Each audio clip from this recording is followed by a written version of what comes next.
కట్టించుకున్న తర్వాత ఇప్పుడే తల వంచుతున్నావు అనుకుంటా. ఊరుకు ముస్లిం.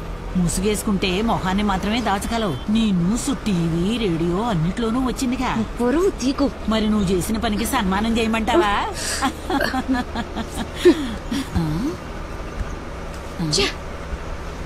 ఏయ్, వచ్చే షాపింగ్.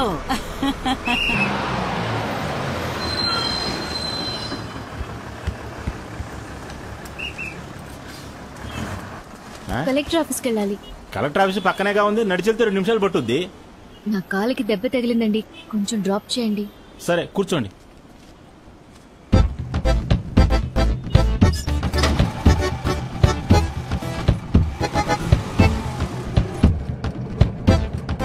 ఏమ్మా, మైకు వచ్చి కింద పడిపోతే తల కదా దెబ్బ తగలాలి, కాలుకు దెబ్బలా తగులుద్ది.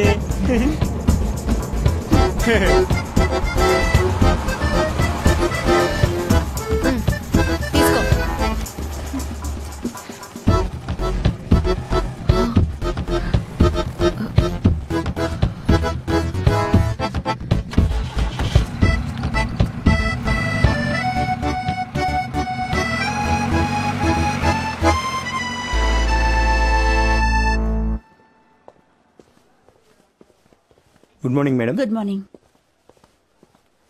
ఏ గిరిజా, ఏయ్, ఇక్కడేం చేస్తున్నావే? అక్కడ అందరూ నన్ను మోసేయడానికి రెడీ అయ్యారా? లేదని అబద్ధం చెప్పను. దేవుడా, నేను బుక్ అయిపోయాను. సరే, ఇంతకీ ఏమైంది?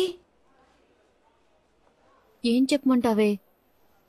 ఏదో హత్య చేసిన వాడిని అరెస్ట్ చేసినట్టు ముందు రోజు నన్ను తీసుకెళ్లిపోయారు. మా అత్తగారి వేషాలకి లిమిట్ లేకుండా పోతుంది. ప్రెసిడెంట్కి ఎవరైనా బెల్లం చెడీలు ఇస్తారా చెప్పు? నేనేదో తీవ్రవాది అయినట్టు బెల్లం చెడీల్ని బాంబులన్నట్టు చెక్ చేశారు. తర్వాత 4 రాక్షసులు వచ్చారు. కూర్చో, నిల్చో, కదలకు, ఊపిరి కూడా తీసుకుని కూడా టార్చర్ పెట్టారు. Complete silence. సడన్ గా ఒకడొచ్చి భూకంపం వచ్చినట్టు ప్రెసిడెంట్ వస్తున్నారు, వెంటనే ముందుకు రా, వెనకాల ఫుట్బాల్ ఆడేశారు. అలీబాబా ద్వారం తెరుచుకుంది. ఉన్నోళ్ళు సరిపోదన్నట్టు ఇంకో 10-15 రాక్షసులు వచ్చి నా ముందు నుంచున్నారు. నాకు లైట్ గా కళ్ళు తిరిగాయి. పాపం మా ప్రెసిడెంట్ కి ఏమైందో తెలియదు. కానీ నిన్ను చివరిగా చూసినప్పుడు మా ప్రెసిడెంట్ మజాగ్గా కనిపించారు. కళ్ళు తెరిచి చూస్తే హాస్పిటల్. ఈ టైప్ లో చేస్తే ఎవరైనా సరే కళ్ళు తిరిగి పడిపోతారు. ఇండియన్ హిస్టరీలోనే ఇదే ఫస్ట్ టైం అని మృదులా చెప్పింది. సరేరా, వెళ్దాం. ఒక సిగ్గుగా ఉంది. సిగ్గుపడితే ఎవరు జీతం ఇవ్వరమ్మా. అలా సిగ్గుపడుతూ వచ్చి పని చేస్తున్నా చూసావా? తమాషాకే. అవును, నీకు ఫేస్బుక్ లో అకౌంట్ లేదు కదూ? లేదే. అయితే నీ ప్రాణాలకేం ప్రమాదం లేదురా. సైన్ చేసిరా.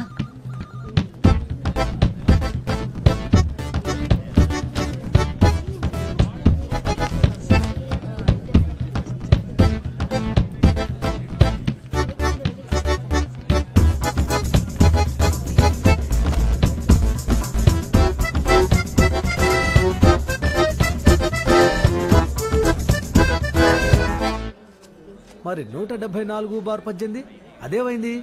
అదెక్కడయ్యా? సిస్టర్, ఇదిగో ఇక్కడ ఈ నెంబర్ చూడవయ్యా. Good morning. Good morning. మరి ఇక్కడ వేరే సర్వే నెంబర్ ఉందయ్యా. ఇది చూడు, ఇది 136 కదా. డిఎంఓ ఆఫీసు నుంచి సర్క్యులర్ వచ్చింది. ఇకపై అన్ని ఆఫీసులను emergency box, first aid kit అన్ని ఉంచాలని చెప్పారు. ఎందుకు అలా అని ప్రెసిడెంట్ గారే అన్నారు. యూట్యూబ్ లో కూడా వచ్చింది. వీక్ గా ఉన్నవారు సిగ్గుపడకుండా హెల్మెట్ పెట్టుకుంటే సేఫ్ అని. ఆయన ఈ దేశానికి మొదటి పౌరుడు, వయసులో పెద్దవారు. ఆయన కాళ్ళ మీద పట్టడంలో తప్పులేదే, కానీ అక్కడే పడుకుని పోవడం తప్పు. మరి భారత ప్రధాని అటల్ బిహారీ వాజ్పేయి తమిళనాడులో చిన్న పుల్లయ్యమ్మ కాళ్ళ మీద పడ్డారు. ఎందుకో యూట్యూబ్ లో మీరే చూడండి. చూసి ఫేస్బుక్ లో షేర్ చేయండి. మధ్యాహ్నం భోజనం అయ్యాక మీ సీట్లలో సొమ్మసిలేగా పడుంటున్నారు. ఫస్ట్ ఎయిడ్ కిట్ కాదు, అంబులెన్స్ కు ఫోన్ చేస్తే సరిపోతుంది.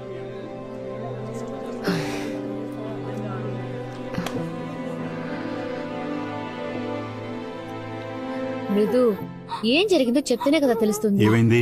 విషయం ఏంటో చెప్పకుండా ఏడుస్తూనే ఉంది మావయ్య. ఏమ్మా? ఎందుకు ఏడుస్తుందో చెప్తేనే కదా తెలుస్తుంది.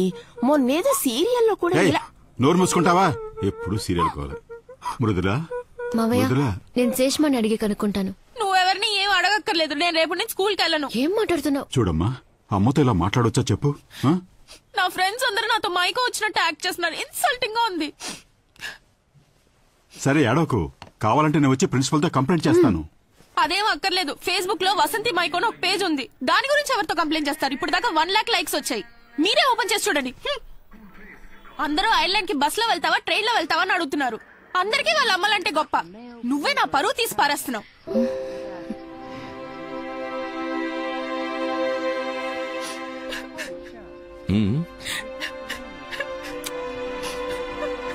మృదులా,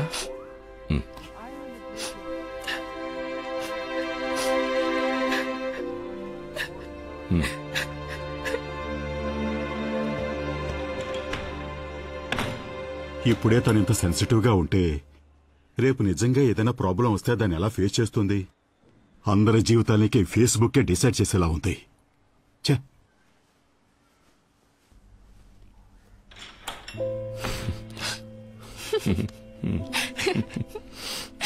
నా బంగారం. ఏంటి? అందరం డిన్నర్ కి బయటకు వెళ్తున్నాం, డ్రెస్ మార్చుకురా.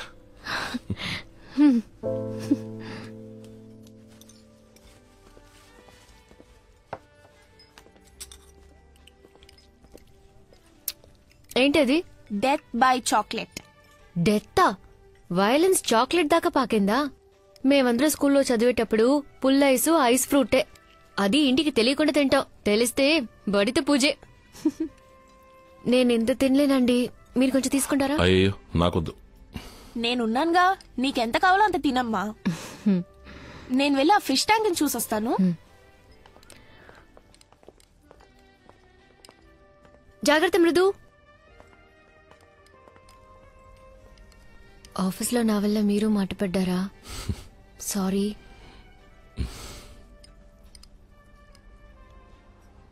మేము ఐర్లాండ్ వెళుతున్నాం. మేమంటే? నేను Mrudula.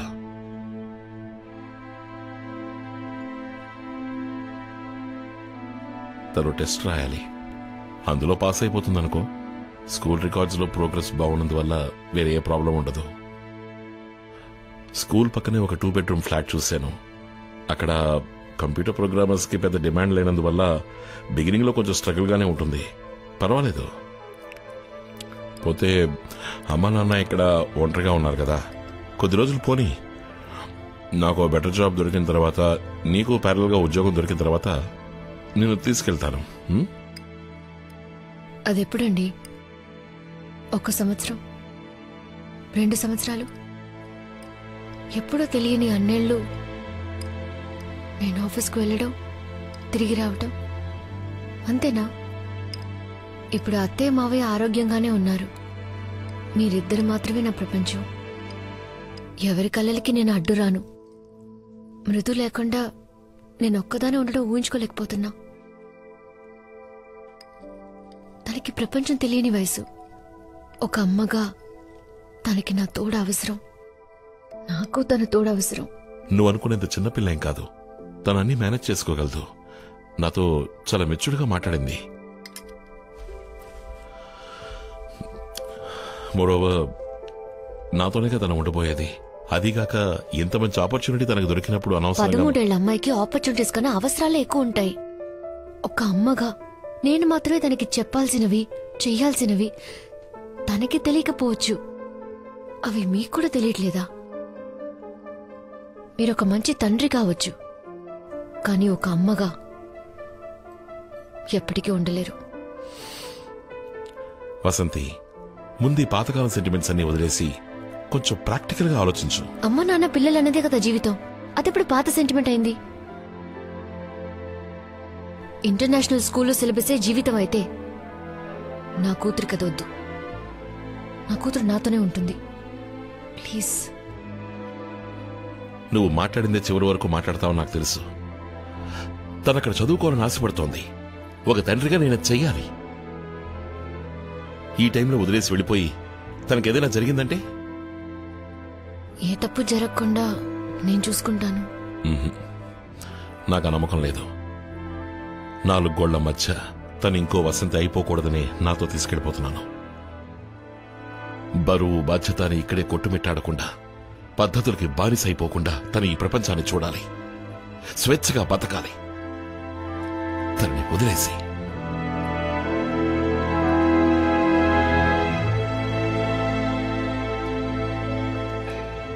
Attention ladies and gentlemen, this is the boarding announcement for all passengers traveling on KLM Royal Dutch. బాగా చదువుకో. నాన్న నీకు కష్టపెట్టకుండా నీ పనులు నువ్వే చూసుకో. మనకి అలవాటు లేని దేశం. స్కూల్, నైబర్స్ అన్నిటినీ నువ్వే మేనేజ్ చేసుకోవాలి. ఎవరు ఏం చెప్పినా అది కరెక్టా కాదని నాన్నని అడుగు. ఏ విషయం అయినా సరే నాన్న దగ్గర దాచుకో. ఎప్పుడూ నాన్న మాటే విను.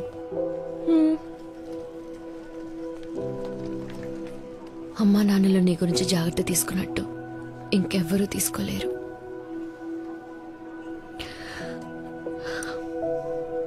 ఇంకెవ్వరు. నువ్వేం దిగులు పడకమ్మా. నీ ఫోన్ లో వైబర్, ఆనేజ్ అని 10 యాప్స్ డౌన్లోడ్ చేసి పెట్టాను. రోజు నేను స్కూల్ నుంచి రాగానే నీకు ఫోన్ చేస్తాను. అప్పుడు ఇక్కడ 10:30 అవుతుంది. నువ్వు నిద్రపోవడానికి వెళ్తావు. నీకు నిద్ర వచ్చే వరకు మాట్లాడతాను. ఏదైనా నిన్నే అడిగి తెలుసుకుంటాను. నేనెక్కడున్నా నీ కూతుర్లేనమ్మా. That's for sure.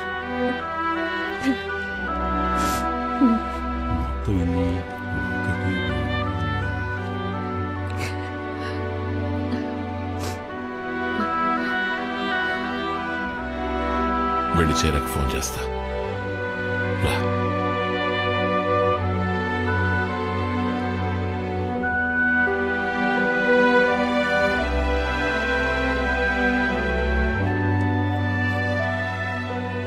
నువ్వు మా గురించి దిగులు పడకు, మేం బాగానే ఉంటాం.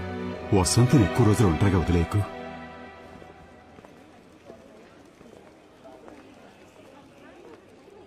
ఆ క్వశ్చన్ ఏంటో చెప్పమంటావా అమ్మా? వద్దు.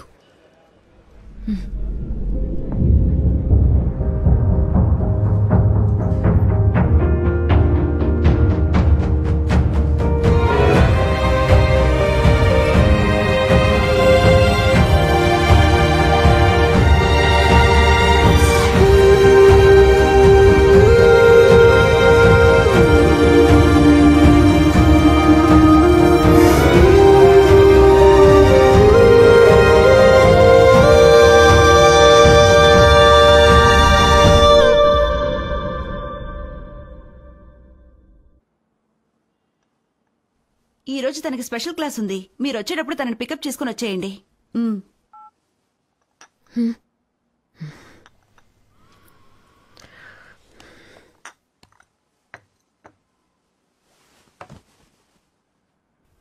నేను ఐర్లాండ్కి వెళ్ళాలి. ఎట్టి పరిస్థితుల్లో నా కూతురు కోసం వెళ్ళాలి. నా భర్త కూతురు కోసం 14 ఏళ్ళు బతికేశాను. అందరూ ఫారెన్లో ఉన్నారని చెప్పుకుంటూ సరిపెట్టుకుని నేనిక్కడ ఒంటరిగా ఉండలేకపోతున్నాను గిరిజా. పెళ్లి చేసే వరకే అమ్మా నాన్నల బాధ్యత, బయట ఉన్నంత వరకే ఓ ఫ్రెండ్ బాధ్యత. కానీ వైఫ్ అలా కాదు. 10ంటికి లేచారు, పొద్దున్న టిఫిన్ కూడా చేయలేదు, 2ంటికి వచ్చి భోజనం చేస్తానని చెప్పి వెళ్లారని మొత్తంతో చెప్పేస్తుంది. Every wife is a witness to our husband. పూర్తి బాధ్యత తీసుకుని భర్తని సపోర్ట్ చేసే భార్యనవుదాం అనుకున్నాను. ఆయనకి నచ్చకపోయినా అమ్మని చెప్పుకోవడానికి మృదు సిగ్గుపడుతోంది. తన వైఫ్ అని చెప్పుకోవడానికి ఆయన అసహించుకుంటున్నారు. అసలు వాళ్ళకి నేనేంటో నాకే తెలియట్లేదు. అందరి సంతోషంలో నేను నా సంతోషాన్ని వెతుక్కున్నా. నా కూతురు నాలాగా ఉండకూడదట. తను ఇంకో వసంతి కాకూడదని తీసుకెళ్లిపోయారు. ఆయన ఆ మాట అన్నప్పుడు నేను అక్కడ చచ్చిపోయాను.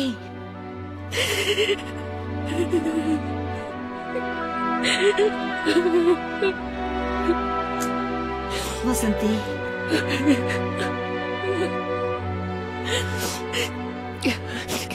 మరి వసంతి తనకి ఏమవుతుంది? ఆ ఇంట్లో తన స్థానం ఏంటి? మనసు విరిగిపోయింది గిరిజ. అందరూ ఉన్న నమ్మకంతోనే నన్ను పోగొట్టుకున్నా. నాకంటూ ఎవరు లేరు. నన్ను నేను వెతుక్కోవాలి. అందరూ చెప్పారు, మృదుల కూడా చెప్పింది ఫేస్బుక్ చూడమని. నేను ఇప్పుడు చూడాలి. ఇప్పుడు ఎందుకు అదంతా? వద్దు. ఇంతకు మించి జరగడానికి ఏముంది? దా చూపించు.